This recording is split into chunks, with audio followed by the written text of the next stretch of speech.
Mtumishi wa Mungu Mfalme Zumaridi. Namshukuru sana Mungu wa Zumaridi kuniweka mbele hapa. Huyu ni mdogo wangu anaitwa kwa jina Semeni Juma. Kwanza kuugua ameanzia kama vile ugonjwa wa TB. Kwa anazoofika afya, maliza nguvu, umeona. Kampeleka hospitalini. Nikaenda kuambia kweli ni TB.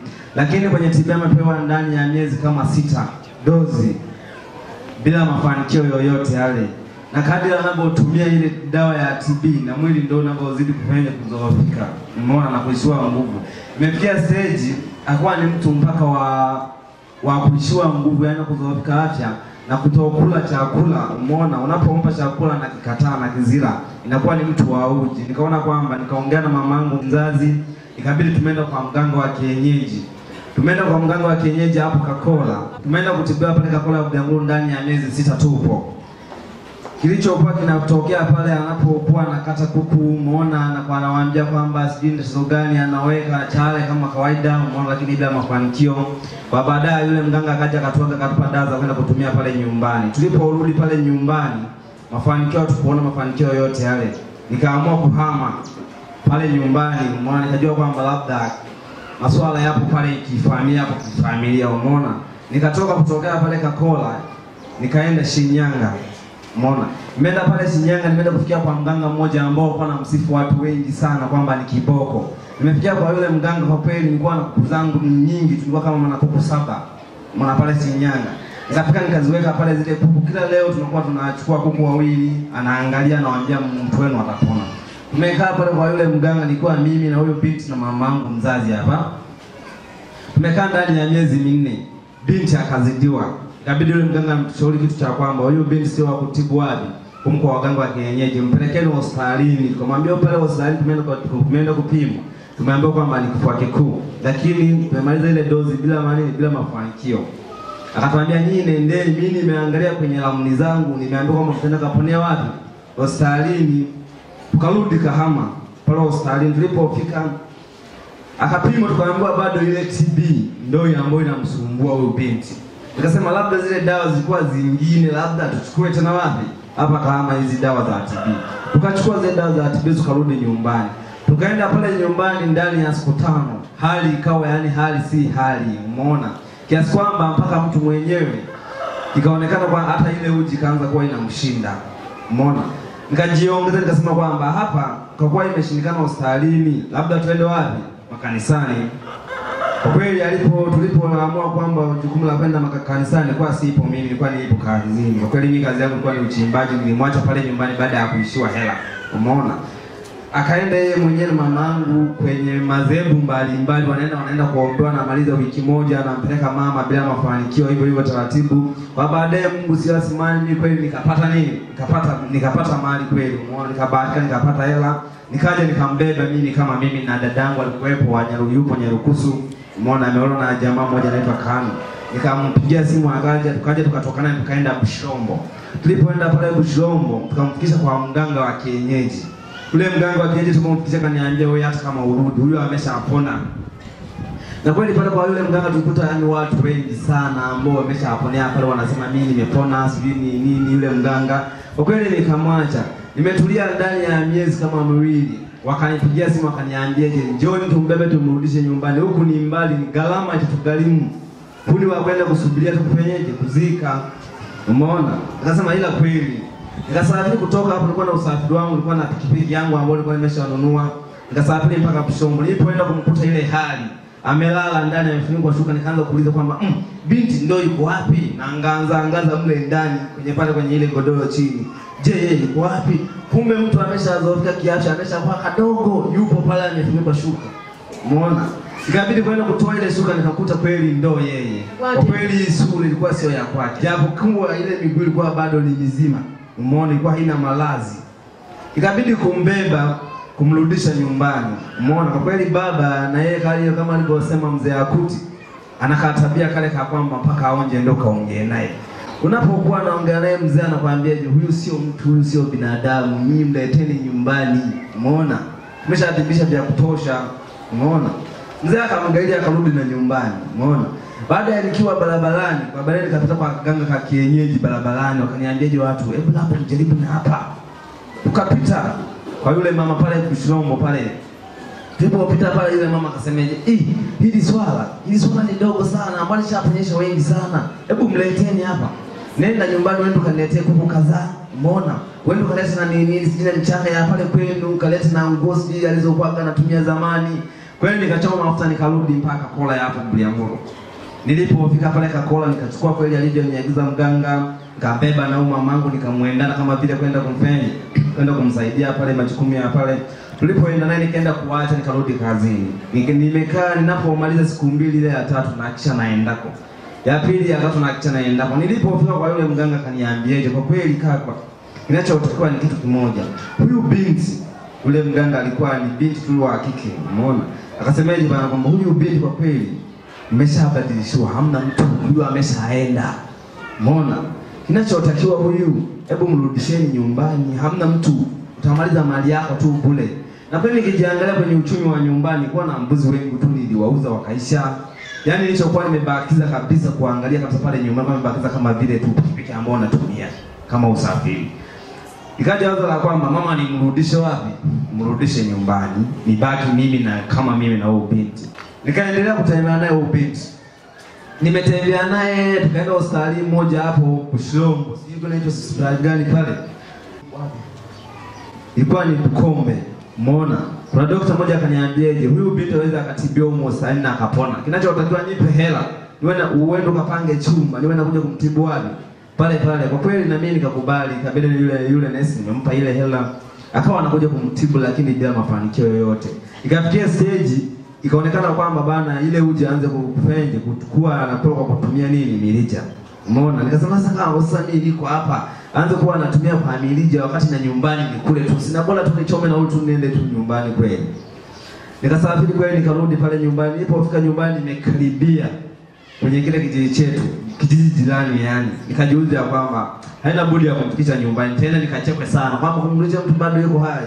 Nikapanga chumba na wao binti. Nikatafuta nesi wa kwenye hospitali ya binafsi. Umeona? Yaani kiasi kwamba mpaka na mimi japokuwa kaacha kangu na mimi kadogo hivi kembamba, lakini mpaka na mimi nilikonda. Umeona? Ikabidi nimeangalia nesi mwingine akawa anakuja kumtibu pale nilipokuwa nimepanga. Umeona? Na mama nikamfuata nikamhamisha pale. Kiasi kwamba mpaka nikajificha kuogopa yani kwamba wale wachawi walikuwa na waunga. Mama mwenyewe alikuwa anasema yeye ndio mchawi amemloga. Mimi mwenyewe kale kama hilo ambako nilikuwa nimepata kwa ajili ya kuwa napata mali, alikuwa anasema huyo anawakejeli tu, ameshambulia ndagu yeye mwenyewe mdogo wake. Umeona mzee mwenyewe akasikiliza yale maneno, kwa kweli akasema ya kwamba kweli wewe umemlia ndagu mwanangu. Umeona? Kwa nini tapoje wengine tumechoka unatembea naye tu kama vile ekiti. Kamwambia mzee na akisha kwamba ile mali niliyoipata na boli niishie ili mradi apole huyo binti na hakika atarudi. Wale manesi yani mpaka nimechoka, kwa baadaye ndio akanishauri ya kwamba bana impeleke Bugalama. Pale Bugalama mbona kuna katiba kazuri. Nikambeba nikampeleka pale Bugalama. Nikawa ninaenda pale kwenye hospitali za serikali na muangalia mganga mkuu ndio nayeongea naye. Analipa kama ananiambia nipe kafungu kiasi fulani nitakuwa nakuja bila mshughulikia masuala yote. Lakini ile TB bado inazidi kuwa inakula. Halafu kila anapopima anaona ni TB lakini haiponi. Kwa baadaye yule daktari akaniambiaje, bana hii TB sasa nakupa tena ndani ya miezi 6. Utakapoona kwamba haponi, mrudishe. Tuje tumbebe sisi tumpeleke wapi. Umeona? Sasa nikajiuliza kama mkishambeba nyinyi mpeleke siji wapi, mimi wazazi wote mtuache huku. Umeona? Sasa si atakuwa hata akienda kufa ni huko mimi sijui kwamba amekufa. Sasa kama wanasema kwamba waninyang'anya mbebe sio mpeleke kwenye wapi kwenye dawa za hizo za huo ugonjwa, nikasema kwamba hapa hii TB na itikatisha hii dawa. Nafikiri sijaribu kunywa kama miezi 2 nikakatisha. Nikakaa pale nyumbani. Nikaingia zangu tena kwa waganga wa kienyeji. Na kwa nafuata waganga wa kienyeji kwa galamangu na waleta pale nyumbani. Kwa baadaye Mungu alipowaajabu, Zumaridi akaamua kumtumia mtumishi wake mmoja ambaye alikuwa ameshafika maeneo haya. Kuna mdogo wake na Pripo. Yule binti niko mitaani natembea sijui ni naye wala hatujawahi kuonana naye. Kwa baadaye alikuwa anasikia yeye akaniuliza kwamba eti nasikia kwamba una mgonjwa. Nikasema kwa kweli nina mgonjwa. Sikumficha.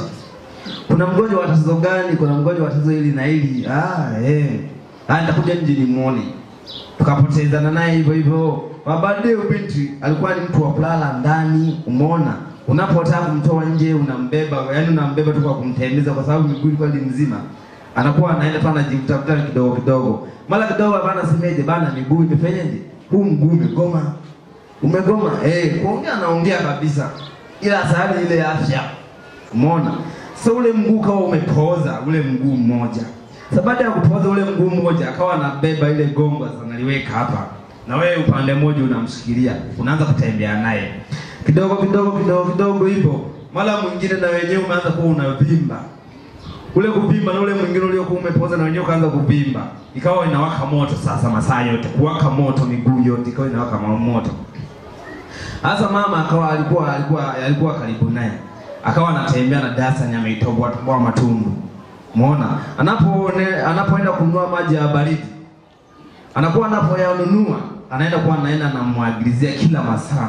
Dasani inaisha. Ikafikia stage mama akachoka. Kwa anaenda kununua Dasani. Akatengeneza mtungi, akachukua mtungi yeye mwenyewe mle ndani, akaweka maji. Kile ninapokaa kwa anatembea na ndoo yake. Hiyo ndoo mpaka sasa hivi hapa nilifika nayo. Yaani nilikuja kabisa na ndoo kwa tunamwaga kabisa ndoo yake Filipo. Hata siti tulipia siti hizi za mtu mmoja. Kwa yani ile siti moja tulilipia kwamba ili ya mradi aweke ule mguu. Umeona ule upande mmoja kwa tunamwaga yale maji sisi tukalowanisha watu. Sasa baada ya kuwa anamuosha hivyo anakuwa anamwagilizia maji hivyo. Mara huyu siku moja akaja akaniita kanaambia miguu inanuka imeoza. Kunusa ile miguu kwa kweli ikawa inanuka ikawa inatoa kiharufu. Halafu imevimba, ilipokuwa imevimba, halafu imetemka kishikani ya moto kweli mpaka wakusikia dalili kweli kwa ni moto. Baada akaniambia kitu kimoja, hebu shika ya maji. Nikashika yale maji kwa kweli nikakuta yani hivi yamechemka kama vile yameko kwenye moto. Hiyo hali mpaka sasa hivi hapa hali amefika nayo hapa wanaijua. Kwa sababu watu wengi wamemshuhudia. Anaposema mfalme wetu hapa haupo ujanja kwa kweli. Kwa sababu mimi mwenyewe hii hali nimeshuhudia na watu wengi wameshuhudia, waumini wa hapa wameshuhudia na maji wameyaona. Kwa sababu hata kanisani alikuwa anakuja na ndoo zake na maji yanapochemka tunambadilishia kutoka hapa bombani kwa mfalme. Umeona? Kwa kweli ninaposema kwa kweli atakayesema kwamba ni ujanja kwa mfalme ni yeye basi na shetani wake au na Mungu wake. Kwa kweli hapa haupo ujanja. Basi ni nguvu ya Mwenyezi Mungu ambayo inatumika. Mimi sijawahi kukanyaga kanisani. Umeona? Za kwangu ilikuwa ni waganga masaa yote kwa sababu mimi ni mchimbaji. Hata kipindi wanapokuwa na nishauri kwamba mpeleke kanisani kwa nawaambia kwamba nendeni. Nikishakia kwamba labda nikanyaga kanisani, labda zile chale zangu safari zitakazofanalize labda. Umeona? Kwa kweli mimi ndio kuja kubeba wokovu wa hapa, nimekuja kufika kipindi nafika. Wakawa wananiambia kweli hapa kweli kuna Mungu wa kweli. Nasema Mungu wa kweli. Yaani toka nizaliwa nasikia kwamba kuna Mungu wa kweli. Sijawahi kumwona mtu ametendewa. Na wala sijawahi kumwona kwenye ukoo wangu kuna mtu ameponya kwa ajili ya nini ya kanisa. Watu wote ambao watakuwa wana matatizo kama ya mdogo wangu, wanione mimi nitawasaidia kama nilivyosaidiwa na mdogo wake na Filipo. Huyo binti basi nilipomwona kwamba hali imezidi imekuwa mtu wa kubebwa. Mamangu kama mnavyomuona hivi. Mamangu kweli hana afya ya kumuhimili kwa anambeba mgonjwa masaa yote. Alikuwa anajilazimisha katika stage nikapunguza kazi. Nikawa mtu wa kuuza vitu ili mradi nikae mimi na mamangu na mdogo wangu karibu. Umeona? Akisema kwamba wewe unataka kwenda labda toilet unambeba. Unampeleka unamwambia mama naendamo. Hivyo hivyo. Nataka kwenda kuoga, mama anasemeje unamtoa nje usumbufu. Akarudisha bafu la humo ndani. Tokeni nje, anamuogesha humo anamwaga maji. Hivyo hivyo. Akitaka kwamba achemshe maji labda usiku mwingine akiangalia yale mengine yamechemka yale ambayo ya kwenye ndoo aliyokuwa ameloweka. Huyu miguu kwa sababu ni masafi anamuogesha hayo. Baada yule mdogo wake na Filipo alipokuja tukaanza kukutana kwenye sali moja nimepata dawa. Umeona kaniambieje? Achana na dawa. Unasaliwa ila kutosha kumwambia labda nikimbilie vocha tuongeze. Nikakimbilia kweli vocha. Nilipoleta zile vocha kaniambia yule mgonjwa yuko wapi? Kamwambia mgonjwa yupo karibu, subiri nipigie simu bodaboda wamlete hapa. Nikapigia kweli simu bodaboda wakamleta. Akaniambia nunua maji, nikanunua maji kama utani, kumbe ni miujiza ya baridi imeshuka mahali hapo. Mama watumishi. Nilipofika pale kweli, alipofika pale mdogo wake na Filipo, akaanza kuomba, akaanza kuombea ile maji na kumwombea mgonjwa. Kwa jinsi ambayo nilikuwa sina imani, akaniambia fumba macho, nikaanza kumcheka. Mambo ubiti vipi anakichaa. Umeona? Ile jinsi alipokuwa anaendelea kuomba, nilikuwa namzungukia na muangalia kweli hivi huyu mzima kweli. Ila ninapomwangalia kweli anapoongea jinsi na kuongea kwake ni mtu mzima. Umeona? Ila kwangu mimi nilikuwa naona kama vile ni utani. Kwa baada aliposema kwamba ninapoona kwa kuwa tuko mahali hapa uwezo kaniambia kwamba na mimi nina nguvu hizi, nitawapigia simu watakuombea kwenye simu. Umeona? Akapigiwa Filipo. Yale maji akayaombea sana yale maji. Na huyo mgonjwa wangu. Umeona? Sikulizika, akamwambia haya maji yatamponyesha hivi kwa haya maombi. Hapana. Dada umenidanganya. Niache nichukue dawa zangu niende. Akaniambiaje? Hebu naomba kitu kimoja. Unataka uzipitishe kabisa haya maji niangalie mtu mwingine ayaombe wewe ukatumia kwa muda fulani, kwa siku ngapi? Kwa siku hata 2 utanipa jibu. Umeona? Akatafuta mchungaji na mtumishi mmoja sio anaitwa nani? Mama Sala, ambaye anafahamika kwa jina la Mama Sala hapa. Wakaniambia kwamba labda tupigie muombe kwenye simu, simjui. Umeona? Mama Sala kwa kweli alijitahidi sana kwa maombi. Akaomba kwa baadaye nikaomba vile pepo moja limetoka. Nikajiuliza kwa kweli kuna chakula kweli, kuna uzima hapa. Yale maji niliyabeba na kumbeba yule binti kaenda kumuonyesha kwamba niko hapa. Umeona mgonjwa wetu yuko hapa. Kwa kweli ninachokuomba, haya maji niache niyatumie kisha twende. Sitaki tu mimi kuamini ya kuombewa hivi. Yale maji niliyatumia. Kipindi anayatumia ubiti na mimi natumika kutafuta pesa ya kumleta wapi? Ya kumsafisha kumleta huko. Na nilikuwa naona kwamba nikeshe dualani na bora nisiende kule kwa sababu naona nikitoka ule muda wa kutoka nje nitakuwa nimeshapoteza muda wa kazi. Na kataa kupanda juu naambia nendeni mkaniletee chakula kama vile kweli mtafakazi, kumbe nina langu jambo kwamba ni uwe shift mapema tutoke na mzigo mkubwa. Nikiwa kazini mara ubinti akaanza kuwa anayeuka mle ndani. Mara anaona wachawi wanamwijia. Afya ya kwamba akimbie hako nayo. Zile nguvu za kwamba anyanyuka akimbie hana, miguu za kukimbilia hana. Hawapo watu sijui wananijia. Jamani nijeni twende. Sijui nini anayeuka anaanza kupiga miao mle ndani. Umeona miano mle ndani mpaka pale kwenye ile ngome niliyokuwa nimepanga. Wanakuwa wanamshtukia kwamba kuna nini mle. Na yule mama hataki kufungua mle mlango. Kuna nini? Katika gonjwa labda kamezidiwa. Wanakuwa wanamgongea na kwamba nikifungua aiza ni wale wachawi ambao wanaona yeye watamwendana mwanangu. Na bora nisifungue nijibegeje. Umeona? Mama lengo ambalo analokuwa nalo labda jukumu ambalo anakuwa anaamua kubeba ni kuchukua simu na kulipigia kwamba huku kuna hali kahii na hii.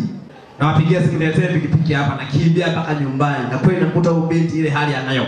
Muda mwingine anacheka tu mle ndani, anasema ingi huu ameniacha eti sijui ni nini kama niingia. Kwa kweli ile hali kwa kuwa mimi sijawahi kuingia kwenye nini, kuiona ile hali inanipa mashaka. Iliponipa mashaka nikaamua kurudi tena kwa mganga wa kienyeji, nikaachana na yale maji. Tukamfikisha ule binti siku ya kwanza, ya pili, ya tatu. Ikawa kama vile hali sijui imetokea nini. Zilikuja fisi nyingi sana. Japokuwa zilishindwa kufika kwa yule mganga. Sikujua. Labda ningelikuwa kwenye ile imani ya yule mganga ningeona. Zile fisi zikawa ni nyingi sana. Hapo binti akaanza kuwa analia, anataka anyanyuke kwa kujilazimisha aende. Ila kwa kweli mguu ulikuwa umepooza, japokuwa ilikuwa ni ya moto sana. Haikupata nguvu za kwenda, japokuwa alikuwa anarukaruka tu kujivuta kwamba aende kwa zile fisi zinakolilia kule. Umeona?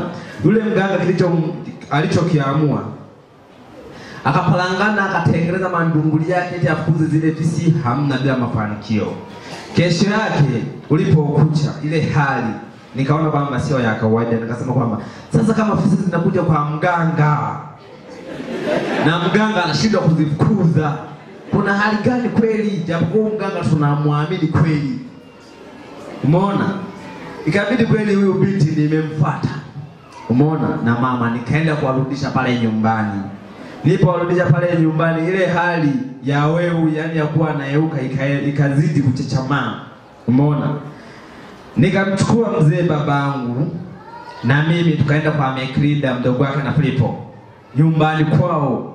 Tukaenda kumuomba Mekrida kwamba tunaomba kama kweli ameponea, kwa Zumaridi, na Zumaridi kweli ni Mungu wa kweli, anipeleke. Umeona? Nikaziona hizo nguvu ambazo ananiambia. Kweli Mekilida hakusita. Akasemaje, mimi hata kwa huu muda tunaweza tukanyanyuka tukaenda. Kwa sababu ninaamini kweli kwenye ile zembu kuna nguvu. Umeona? Yule Zumaridi ni Mungu kweli na ana mamlaka hapa chini ya jua, sio mbinguni tena kwamba tusubiri kwamba Mungu ashuke. Mungu tuko naye hapa. Nikasema kweli nipeleke.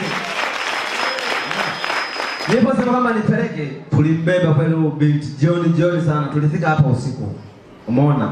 Tulipombeba kwa kweli binti tukaja na maji ya dasa, yani tumechukua ya baridi. Umeona? Tukalipia kwenye ile siti ya mtumishi mmoja ambaye alikuwa na zebu lake na yeye sehemu nyingine. Umeona? Tukamuomba mwenye moyo mtakatifu, tukamwambia kwamba mama tunaomba tuachie siti. Umeona? Ili mradi huyo binti ule mguu, kwa sababu ile mguu ilikuwa inataka kwamba kukunjwa, ilikuwa inataka kukaa imenyosha kwa inapakwa yale maji yale ya baridi. Umeona? Akatuachia kweli ile siti, tukaweka vitenge, tukawa tunamwagia safari kwenye ile siti. Umeona? Hivyo. Tukiona kwamba vile vitenge vimelowana, vimekaribia ile siti, tunabadilisha vitenge. Hivyo. Umeona? Tulipofika hapa Mwanza. Umeona? Tulipofika pale hapa Mwanza Nyegezi Kona pale, akaniambieje, tumefika, hakikisha ya kwamba huyu amepona. Ile ananiambia kulikuwa na watumishi wengine ambao walikuwa na madhehebu yao mle kwenye haisi. Wakasemeje, mnaenda wapi? Tukamwambia tunaenda hapa kanisani kwa Zumaridi. Zumaridi hivi yule Zumaridi yule mama kweli yule ana nguvu za Mwenyezi Mungu kweli, yule ana Mungu kweli ndani yake. Tukasema ana Mungu kweli. Walitugombeza sana kuambia yule mama ni mchawi. Kwanza ukimwangalia yule mama ana vigali vingi sana, anabadilisha kila leo gali. Umeona? Yule mama kwanza ukimwangalia, yani kwanza yule mama kwanza hana mume ukimwangalia, lakini ukimwangalia kama vile ni mtu kwamba kwamba mtu ametulia. Hana mume lakini mnamuelewa kwamba yeye hana mume. Kwa sisi wa mitaani tunamjua, ambao tunakutana naye mambo yake. Yule ni kahaba tu mmoja wapo. Kwa kweli ile jambo lilipo wasiwasi, kajiuliza ningelikuwa bado karibu ningerudi, kwa sababu hao wanaoongea wana uhakika kwamba yule Zumaridi hana nguvu, yule ni tapeli. Nilipoambiwa hivyo nikajiuliza, nikasema kwamba kweli ni tapeli. Mbona wangapi hapa wameenda watu Loliondo hapo wanaambia kwamba huu anapona, wengine wanapimwa pale Loliondo wanasema kweli nimepona, lakini anapofika ugonjwa ni ule. Nikajiuliza na bora nirudi. Mekilida akaniambieje, hapa tunaanza kushindana vitu hivi viwili, Zumaridi na shetani. Usiwaamini hawa. Umeona? Na ukiamua kwamba ukanyage njia mbili kakaangu, huziwezi. Pita njia hapa ya Zumaridi. Utakapofika kwa Zumaridi, sasa hivi nakuonyesha ndio utakapofika kwa Zumaridi utaamini. Nilifika kama mwevu. Huyu binti nimembeba mimi na Filipo, mama nilimwacha. Umeona? Nimefika hapa kanisani kwa kweli wakanipokea wazee wa kanisa. Hebu jaribisha hapo gombea. Umembebaje? Kwa kweli huyu binti nimembeba sana kwa hivi. Isitoshe yani kwamba nimeshaona kama jambo yani jema tu. Kwa kweli nimembeba sana. Tubadilishe labda tunapotaka kubadilisha kwenye feri, tunapotaka kuingia kwenye feri ni hivi. Kaka nipeleke toilet ni hivi. Kaka nipeleke wapi ni hivi. Umeona? Inapofikia stage anakuambia kwamba sijui nini tunabadilisha gari ni kumzoa. Unawasubiria watu wanapungua ni hivi mpaka kwenye nini? Kwenye siti. Ni hivi huyu binti kwa yani kwa tarajia hata uzito kwamba ameupata. Yaani kwa kama mtu kepesi sana. Japo kwamba mimi ni mwili wangu ni mwembamba. Nilikuwa nakabeba yani kutembea nako masaa yote. Umeona? Nilikuwa nakafananisha na mtoto wangu, yani na mtoto wangu hapa mdogo sasa nilikuwa nakafananisha uzito wake huyu binti nilikuwa namfananisha na ule mtoto wangu. Jinsi nilivyozoea kubeba mtoto wangu na huyu nilikuwa nimeshamfanya kama mtoto wangu. Sasa hivi mzito. Sasa hivi mzito siwezi kumaliza naye masaa 3. Siwezi hata yale mawili siwezi, nitakuwa nimeshaona usumbufu. Maka amekaliwa na Zumaridi, ana mwili wa Zumaridi. Huyo binti kwa sasa ana uzito wa Zumaridi, siwezi kumbeba kwa masaa 3 kama nilivyokuwa natembea naye. Kwa sababu zamani nilikuwa natembea naye, kwa mfano ninapoamua kwamba nimpeleke labda toilet nampeleka. Nataka niende kamaangalizie ndizi sentani labda naenda naye. Labda nikiamua kwamba aende labda yeye aende akatembelee mazingira na mbeba hivi. Kaka sina aibu kwa sababu nilikuwa nimeshaamua kabisa kwamba kama kufa basi ilikuwa nimeshaambia sijui moto huko umeshaingiliwa na nini tu.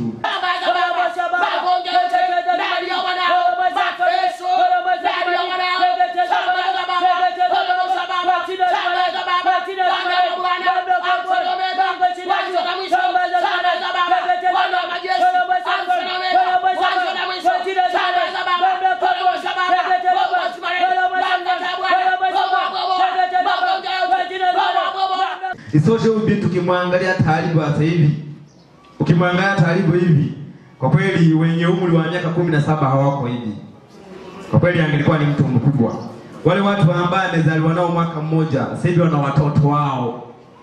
Mtazamaji wa Star TV, usikose kuangalia kipindi cha ibada iliyojaa shuhuda, maombezi, utabiri kutoka kwa Mfalme Zumaridi kupitia Star TV kila siku ya Jumapili kuanzia saa 12:30 jioni hadi saa 1 kamili usiku. Pia unakaribishwa kuhudhuria ibada siku ya Jumapili ili ushuhudie nguvu ya uponyaji. Kwa mawasiliano piga simu namba 0658 543165, 0768292116, 0766500374, 0742036037 au 0788658966. Pia usikose kufuatilia chaneli yetu ya YouTube kupitia Zumaridi News TV.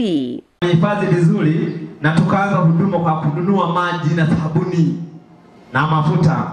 Kwa kweli aliondoa sabuni na mafuta, akaanza kuwa anajaribu kama dozi. Nimetulia ndani ya wiki kama 2 niko naye ubinti. Umeona? Akaja akatoa ishara moja, akaigamia nguzo pale. Baada ya ile nguzo akaigamia kwa akaanza kutembea kwenda kwenye nguzo ya pili. Watumishi wakaniambia kwamba huyu amepona. Nikasema kweli hapa kuna nguvu.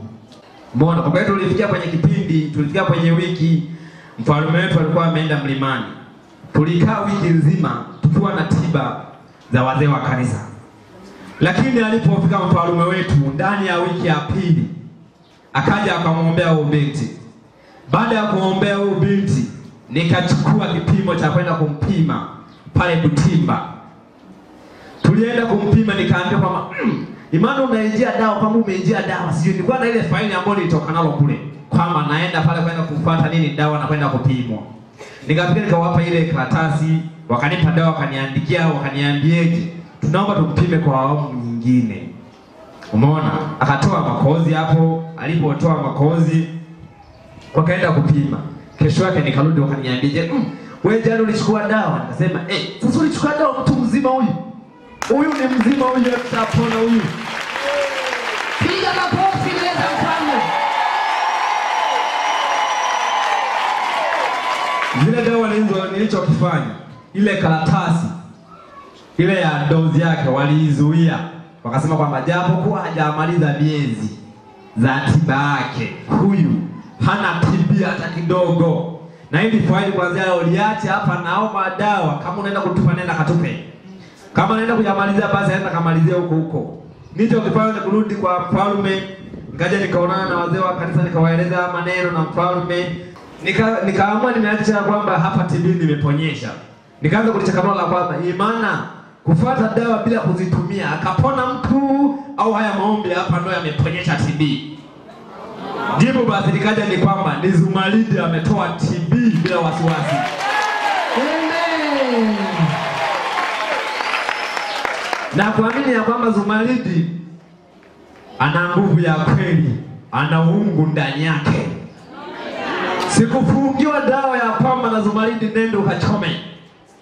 Sikupewa sini nenda ukatoe kucha zake za huyu binti tuje tumtengenezee, hamna. Sikutoa makozi ya kwamba nipeleke maabara yetu kwamba ya Zumaridi, hamna. Maabara ya Zumaridi ni pa. Achia.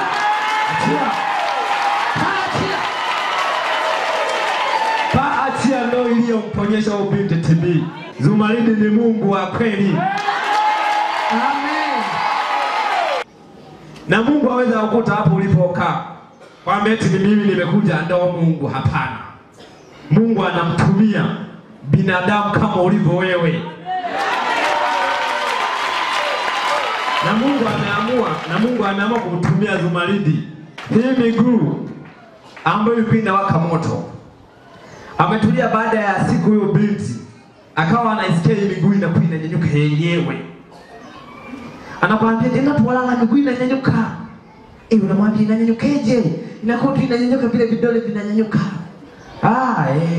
Huyo binti alikuwa hana muda wa kulala, kwamba kuweka ule ubavu chini kwamba alale. Kulala kwake ilikuwa ni kukaa. Anapokaa alikuwa anakaa kwa style hii hapa. Anakaa hivi, anakuwa anapiga hivi miguu. Ni masaa yote usiku kucha. Alikuwa ana historia ya kulala. Yaani yeye hivi, anapoona hivi anachukua tena nguo, anaanza kupepelea. Anapotoka nguo anachukua maji lipo beseni, bahati mbaya sijajanalo. Anabeba ile beseni yale maji anakuwa anajipaka. Mama amelala. Hivyo akichoka anapiga mwano. Mama ndo anapobeba jukumu la kuamua kumbeba kumloweka kwenye ndoo ya maji. Miguu ndo inajaribu kutoa. Lakini hapa kwa Zumaridi ambapo sijaona nimefungiwa labda tibundo la kwamba shika utaenda kafungue kwenye njia panda. Sijatumwa kwamba fuate eti kwamba wembe hapo dukani, sijatumwa. Sijaambia kwamba sijui nini fuata sindano, sijafuata. Sijanunua dawa ya aina yoyote tofauti na maombi ya Mfalme wetu.